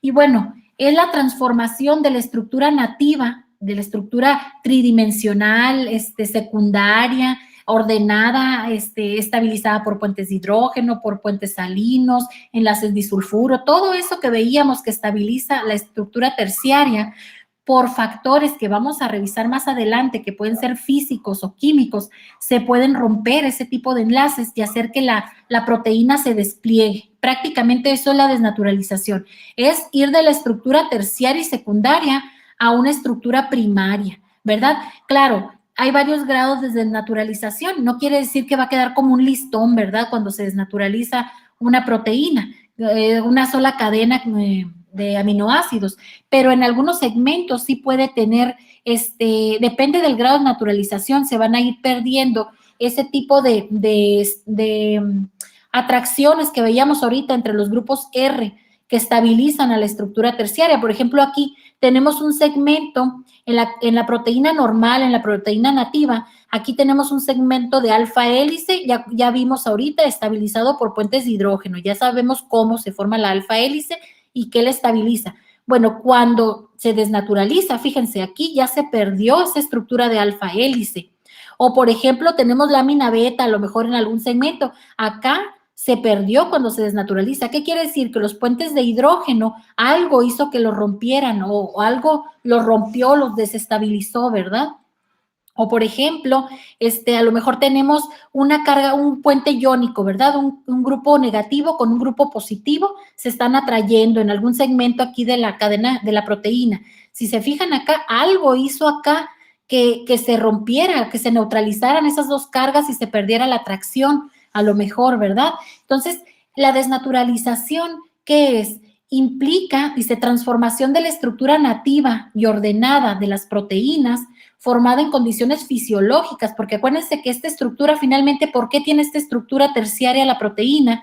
Porque debido a que tiene cierto, si es globular ya sabemos por qué, ¿verdad? Porque tiene cierto número de grupos no polares que los quiere esconder en la parte interna, alejarlos del ambiente polar que forma el agua. Entonces, acuérdense que las estructuras terciarias globulares, fibrosas, ya sabemos por qué, ¿verdad? O las estructuras en alfa hélice o las beta plegadas, ya sabemos que hay cierta secuencia de aminoácidos polares y no polares que favorece esa formación, sí, secundaria. Entonces, esta estructura terciaria, que es la que va a tener la proteína en condiciones fisiológicas de pH, temperatura, etcétera, es la que la hace estable. Pero si sacamos a la proteína de esas condiciones, que vamos a ver ahorita qué factores la alteran, podemos llevarla a que se rompan todas esas interacciones que estabilizan a la estructura terciaria y se despliegue. No al 100%, habrá regiones donde medio queda una beta plegada o quedan en puentes disulfuro, pero en general se pierde la estructura terciaria de la proteína y por lo tanto la estructura secundaria. Acuérdense que la terciaria pues es suma de las estructuras secundarias realmente, ¿verdad? De la alfa hélice, de la beta plegada, de la estructura al azar. Entonces realmente se pierde la estructura terciaria de las proteínas y se despliega la cadena polipeptídica. Eso es una desnaturalización. Si nosotros esta cadena polipeptídica metemos enzimas para ir rompiendo cada uno de los enlaces peptídicos e ir liberando cada aminoácido o segmentitos de aminoácidos, es decir, péptidos, eso es una hidrólisis, eso no es desnaturalización. Desnaturalización es que pierda la forma tridimensional, no que se hidrolice, ¿verdad? Entonces, la desnaturalización implica pérdida en estructura secundaria, terciaria y cuaternaria, si es que la hay, pero no en la estructura primaria, no implica hidrólisis del enlace peptídico. Y por lo tanto, bueno, se afectan las interacciones no covalentes, por puentes de hidrógeno, atracciones electrostáticas, pero poco los puentes disulfuro, por ejemplo, porque son enlaces covalentes, ¿verdad? Y bueno, dependiendo de las condiciones de desnaturalización, va a haber varios estados desnaturalizados y la desnaturalización en algunas ocasiones es reversible, es decir, no quiere decir que una proteína ya desnaturalizada no puede volver a la forma o a formar otra vez la estructura terciaria. Depende de del grado y qué ocasionó la desnaturalización, pero si volvemos a poner las condiciones fisiológicas o que les permite tener estas estructuras terciarias, vuelve la proteína a plegarse y a formar los enlaces que antes le estabilizaban. Entonces, no sé si quedó claro qué es la desnaturalización. Pérdida de estructura cuaternaria, terciaria, secundaria, pero no de la primaria, aunque el desplegamiento de la cadena polipeptídica ayuda a que las enzimas puedan ahora sí entrar y cortar más fácilmente. Pero sí quedó claro qué es la desnaturalización.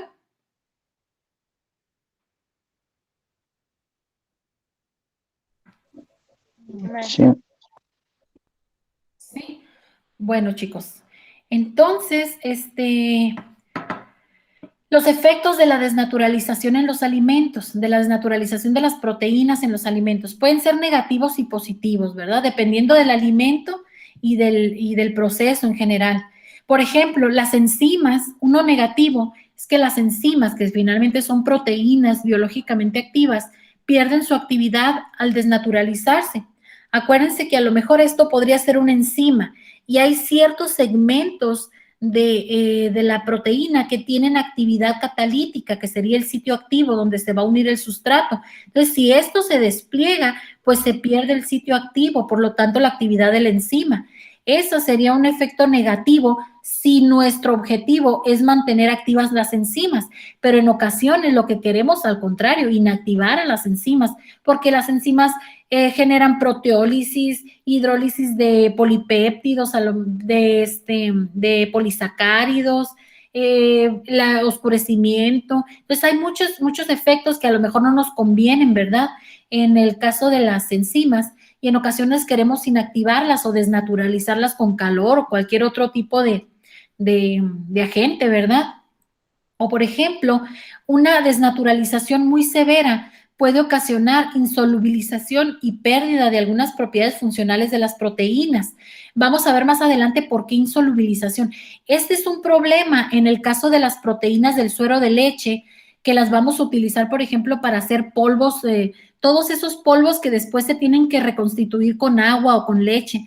Por ejemplo, el chocomilk, las leches las leches deshidratadas o en polvo que tienen proteínas. Hay que cuidar que las proteínas durante el proceso no se desnaturalicen, porque después ya no se van a poder rehidratar y dispersar, y nadie quiere todos queremos un chocolate que se integre bien con la leche fría, por ejemplo, ¿verdad? O, por ejemplo, en el caso de los concentrados de suero, ¿cómo se llama? Que utilizan los deportistas, las proteínas, hidrolizados de proteína. Entonces, queremos que se puedan volver a hidratar. Y una desnaturalización muy severa lo que va a ocasionar es que se agreguen las proteínas. Acuérdense que si se desnaturaliza, ¿qué va a pasar? Que quedan expuestos los grupos o los aminoácidos que hidrofóbicos que estaban en la parte interna, escondidos en la proteína, al desnaturalizarse van a quedar expuestos al ambiente acuoso o polar, y estos, en su afán de disminuir esa energía o esa tensión, van a pegarse con otros grupos no polares y van a empezar a agregarse las proteínas, y esto pues, ya va a hacer que se insolubilicen o que pierdan propiedades funcionales. Entonces, si se fijan, estos podrían ser aspectos negativos de las proteínas. El primero no tanto, depende del proceso, ¿verdad? O del alimento. Pero el segundo sí siempre será un problema la insolubilización de las proteínas, ¿verdad? Porque vamos a ver más adelante que la capacidad de hidratación de las proteínas lleva o es el mecanismo para que se presenten muchas de sus propiedades funcionales. Entonces, si se pierde su capacidad si se insolubilizan, es decir, si ya no tienen contacto con el solvente, con el agua, pues va a haber muchos problemas, ¿verdad? Ejemplos de efectos positivos de la desnaturalización proteica. Está la desnaturalización térmica de los inhibidores de la tripsina. Esto es lo que decíamos ahorita. Muchas de las proteínas vegetales en sus fuentes naturales, no solamente está la proteína, sino inhibidores, son mecanismos de defensa de la planta, ¿verdad? Contra insectos. Pero ya cuando nosotros obtenemos este tipo de alimentos, de las proteínas de legumbres, por ejemplo, en su forma cruda van a tener estos inhibidores, que si los consumiéramos en forma cruda, aparte de que nuestras enzimas no van a poder hidrolizarlos porque las proteínas no están desnaturalizadas o desplegadas lo suficiente para que las enzimas tengan acceso a los enlaces peptídicos. Aparte, hay factores antinutricionales, es decir, moléculas que inactivan a las proteasas. Y aparte que la proteasa no iba a poder acceder a los enlaces peptídicos, todavía se va a ver inactivada por este tipo de factores antinutricionales. Entonces, el tratamiento térmico, muchos de estos factores antinutricionales son de naturaleza proteica, entonces se pueden desnaturalizar con un tratamiento térmico, y esto hace que las proteínas de legumbres pues sean más biodisponibles o que tengan un mayor aporte nutricional, ¿verdad? ¿Por qué? Porque las enzimas no se van a inactivar por estos factores antinutricionales y porque van a tener más acceso a los enlaces peptídicos de la proteína. Otro es que las proteínas parcialmente desnaturalizadas son más digestibles, lo que decíamos ahorita, y tienen mejores propiedades espumantes y emulgentes que las proteínas nativas.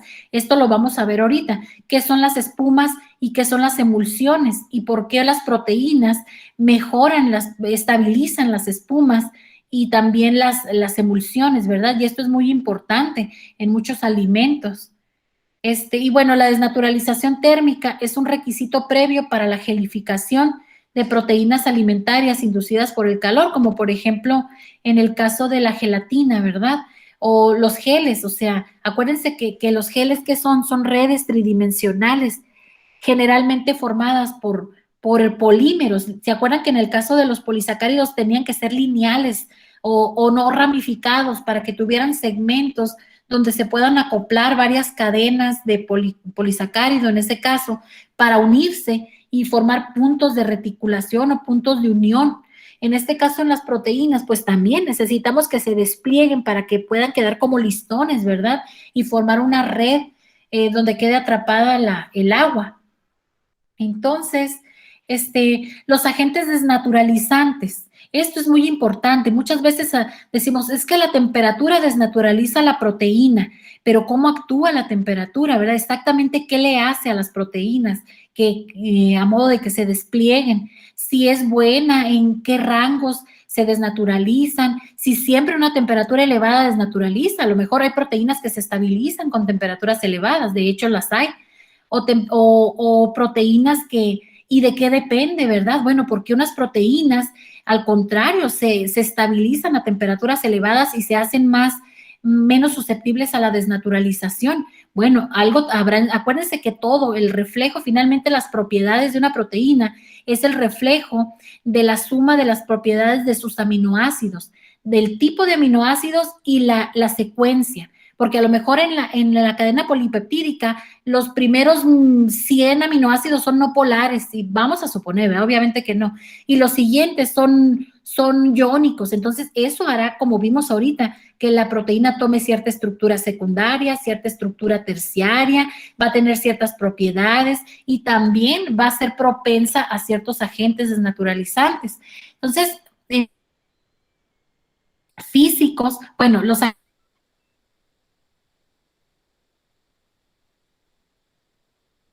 propiedades del ambiente en el que se encuentre, y cualquier cambio en ese ambiente va a forzar a la molécula a asumir una nueva estructura. ¿Qué quiere decir? Que el pH, la temperatura, si hay solventes orgánicos, si hay solutos bueno, si hay sales, todo eso en el ambiente, en una solución acuosa, vamos a suponer, va a determinar o va a influir en la estructura de las proteínas. ¿Por qué? Porque finalmente todos estos agentes van a influir en el tipo de interacciones que estabilizan la estructura terciaria de las proteínas. Entonces, entre los agentes físicos tenemos la temperatura.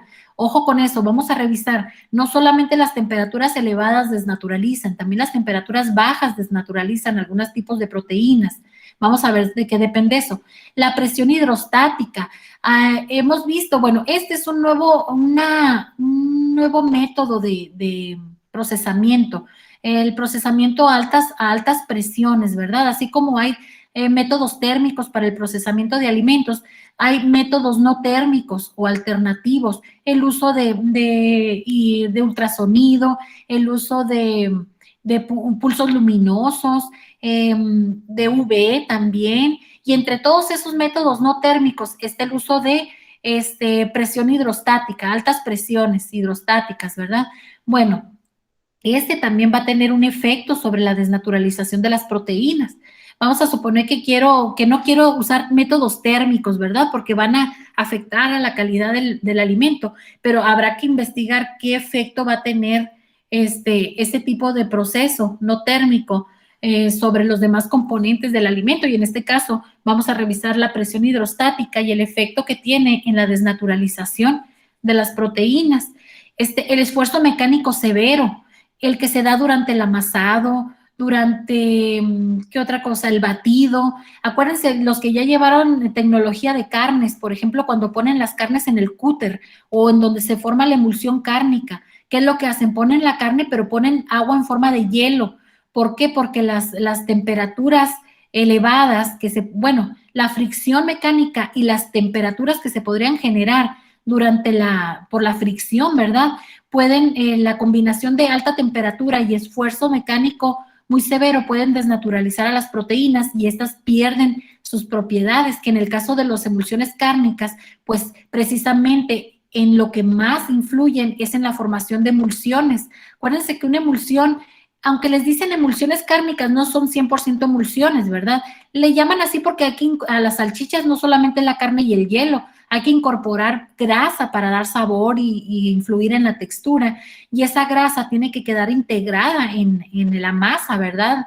De la salchicha y no separarse durante el tratamiento térmico. Entonces las proteínas ahí son clave para que quede unida la grasa emulsificada, ¿verdad? También hay agentes químicos como el pH. ¿Cuántas veces no hemos escuchado que el pH ácido desnaturaliza las proteínas o el pH alcalino? Bueno, vamos a ver el pH, ¿verdad? No solamente el ácido, también el alcalino. Afecta a la estructura de las proteínas, a estructura terciaria, ¿verdad? Los solventes orgánicos también, sustancias de bajo peso molecular como solutos orgánicos, detergentes, sales cautrópicas, todos estos son agentes que pueden influir en la desnaturalización de las proteínas. En algunos casos, por ejemplo, en el caso de las carnes, para que no se desnaturalicen al momento de formar las emulsiones cárnicas para las salchichas, pues hay que cuidar la temperatura, hay que cuidar el esfuerzo mecánico, vamos a ver cómo influye, ¿verdad? El pH, vamos a ver si influye, y así varios de los agentes. ¿Hasta aquí alguna pregunta?